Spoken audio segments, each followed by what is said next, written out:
আবহমান বাংলার অপরূপ সৌন্দর্য এর সবুজে ভরা প্রকৃতি, রাস্তার ধারে সারি সারি তাল গাছ, আরও নানা আকারে ছোট বড় গাছ চোখে পড়ে। দুপাশের জমিতেও চোখ জোড়ানো সবুজ।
আমরা যেখানে যাচ্ছি সেটি একটি ধ্বংসপ্রাপ্ত প্রাচীন বিশ্ববিদ্যালয়। এটি নির্মাণ করেছিলেন পাল বংশের রাজা দ্বিতীয় ধর্মপাল।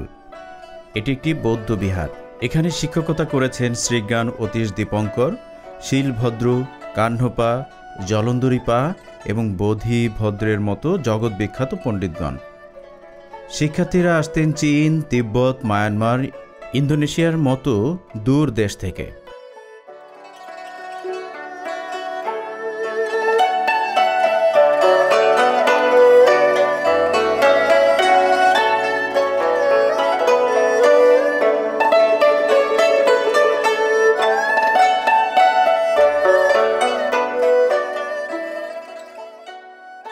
সোমপুর মহাবিহারের আরেকটি নাম সোমপুর মহাবিদ্যালয়, যার পরিচিতি পাহাড়পুর বৌদ্ধবিহার হিসেবে। এই মহাবিদ্যালয়ই আদতে ছিল একটি আবাসিক বিশ্ববিদ্যালয়। এটি ছিল বিশ্বের অন্যতম বৃহত্তম বিশ্ববিদ্যালয় ওই সময়ে।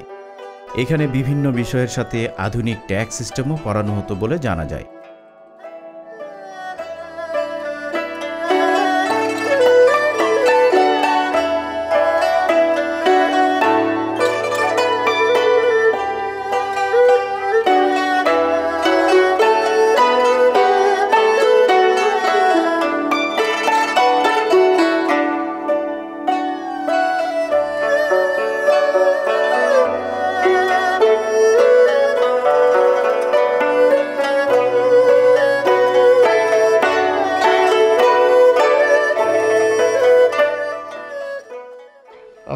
আগে সমাজ ঠিক মতো করি নাই। সমাজ মিলিয়ে সব মুস্ত থাকতেছে। ধর্মপাল করছে খ্রিস্টাব্দ 761 সেন বলছে আগে অনেক পূর্বে আর কি। পাল বংশের পাহাড়পুর মহাবিহার কখন করছে এটা? এই 781 থেকে 821। এটা খুব বিখ্যাত ইয়ে ছিল তো। হ্যাঁ, বিহার থেকে যেসব রাজবাড়িতে গেছে এগুলো আর 100 বছর পরে এরকম হয়ে যাবে।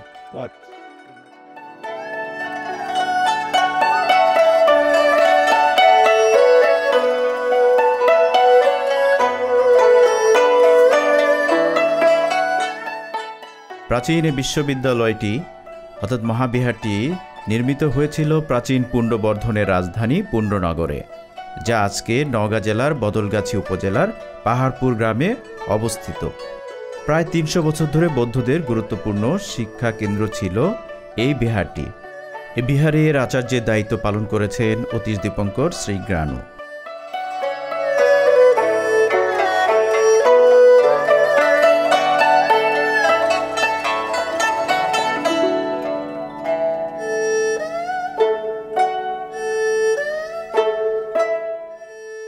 বিহারটি গড়ে উঠেছিল একটি নদীর তীরে।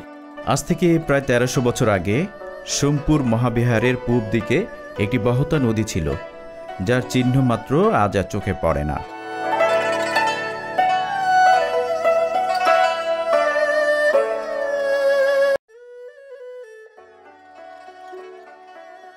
নবম শতকের শেষে গুর্জররাজ প্রথম ভোজের আক্রমণে বিহারটি তছনছ হয়ে যায়। দশম শতাব্দীর শেষভাগে পাল বংশের রাজা মহিপাল এটি পুনরুদ্ধার ও মেরামত করেন। তার মৃত্যুর পর আবারও চোলরাজ রাজেন্দ্র ও দিব্যদেশীয় কৈবর্ত সামন্ত নরপতির আক্রমণে বিহারটি বেশ ক্ষতিগ্রস্ত হয়।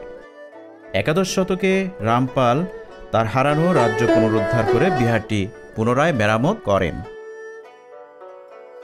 পাল শাসন আমলের স্বর্ণযুগে বিহারটি উত্তরোত্তর শ্রী লাভ করে। ১২ শতকে সেন রাজারা বাংলা দখল করলে বিহারটি রাজকীয় পৃষ্ঠপোষকতা হারায় এবং শেষবারের মতো বিহারটি পরিত্যক্ত ও ধ্বংস হয়ে ধীরে ধীরে ধুলোর পাহাড়ের নিচে চাপা পড়ে যায়। এরপর মুসলিম শাসন আমলেও এই বিহারটি ছিল মানুষের চোখের আড়ালে।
প্রায় ১০০ ফুট বা ১০ তলা সমান এই বিহারটির উপরের দিকে প্রায় ২ তলা সমান ধ্বংস হয়ে গেছে এবং বলা হয়ে থাকে মাটি চাপা পড়ে আছে অন্তত আরও ২টি তলা।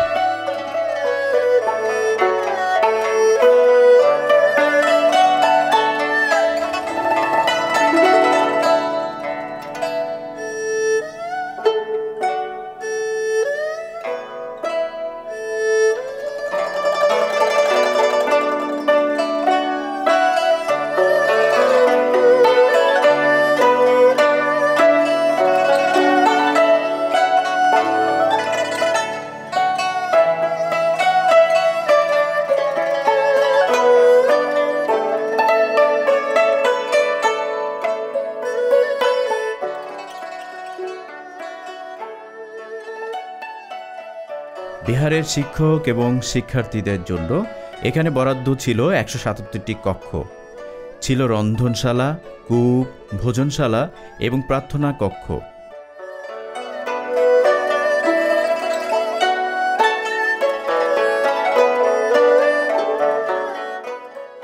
দীর্ঘকাল সোমপুর মহাবিহারটি তার ধ্বংসস্তূপের নিচে হারিয়ে গিয়েছিল, ছিল মানুষের চোখের একেবারেই আড়ালে। ১৮০৭ থেকে ১৮১২ সালের কোনো এক সময়ে ভারতীয় উপমহাদেশে সার্ভে কাজে নিযুক্ত ছিলেন ফ্রান্সিস হ্যামিল্টন বুকানন, যিনি ওই সময়ে ওই অঞ্চলে একটি উঁচু ঢিবি দেখতে পান এবং ইংল্যান্ডে ফিরে গিয়ে রিপোর্ট করেন। পরবর্তীতে 1923 থেকে 1934 সাল পর্যন্ত সার্ভে অব ইন্ডিয়ার প্রধান স্যার আলেকজান্ডার কানিংহাম খনন কাজের মাধ্যমে বিহারটির ধ্বংসাবশেষ পুনরুদ্ধার করেন এবং এই খনন কাজের মাধ্যমেই পৃথিবীবাসী দেখতে পেল হারানো একটি বিহার। সোমপুর বিহারে রয়েছে একটি জাদুঘর, যাতে সংরক্ষণ করা আছে নানা যুগের স্মৃতি, যেমন তাম্র ও শিলালিপি, মুদ্রা, বিগ্রহ, মৃৎপাত্র এবং নানা ধরনের নিদর্শন স্মারক। 13.5 ফুট আয়তনের কক্ষগুলিতে থাকতেন বৌদ্ধ ভিক্ষুগণ। বর্গাকার বিহারটির আয়তন উত্তর, দক্ষিণ ও পূর্ব পশ্চিমে 274 বর্গমিটার।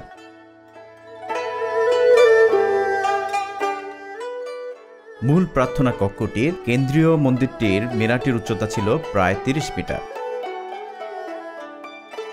জাদুঘরের পেছনে রয়েছে কথিত সত্যপীরের ভিটা, যেখানে কয়েকটি ধ্বংসপ্রাপ্ত মন্দিরের অংশবিশেষ চোখে পড়ে। সোমপুর মহাবিহার ঘোষিত বিশ্ব ঐতিহ্যমণ্ডিত স্থান। বেরিয়ে যান সোমপুর, দেখে যান পাহাড়পুরের হারিয়ে যাওয়া বৌদ্ধ বিহারটি।